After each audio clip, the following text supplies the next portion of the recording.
तुम्हाला समोर लाडक्या बहिणींचे मतं दिसले, तुमचे वटी भरली तुम्ही सगळी, रात्रीचा प्रवेश करून तुम्ही निघून गेले आणि वरून तुम्ही चोराच्या उलट्या बॉम्बा म्हणे ताईंनी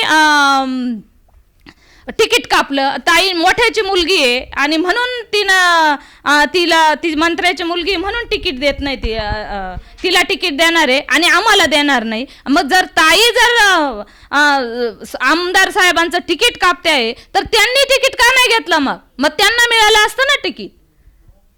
हे चुकीचं आहे ना, हे आरोप चुकीचे आहे. आणि बोलताना एका माध्यमाशी बोलत होते आमदार साहेब, मी स्वतः त्यांचा व्हिडिओ बघितला.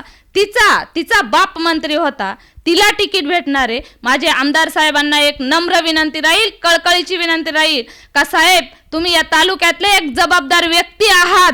तुम्ही या तालुक्याचं 5 वर्ष प्रतिनिधित्व केलं म्हणून आम्ही तुमचा आदर करतो आणि तुम्हीच जर असे शब्द वापरले तर आमच्यासारख्या सर्वसामान्य माणसांनी तुमचा काय आदर्श घ्यावा, काय प्रेरणा घेतली पाहिजे या तालुक्यातल्या जनतेने तुमची? तुम्हाला 23 तारखेला ही जनता दाखवून देईल. आणि आमच्या ताई ह्या जरी अपक्ष उभ्या असल्या तरी सर्व पक्ष, सर्वसामान्य जनता आमच्या ताईच्या पाठीमागे आहे आणि 23 तारखेला गुलाल हा आमचाच राहील हे मी निश्चितपणाने सांगते. आणि जर परत कोणी टीका टिप्पणी केली, ताईंच्या विषयी असे खालच्या थरावर गेले तर नक्कीच आम्ही हजारोच्या संख्येने महिला रस्त्यावर उतरल्याशिवाय राहणार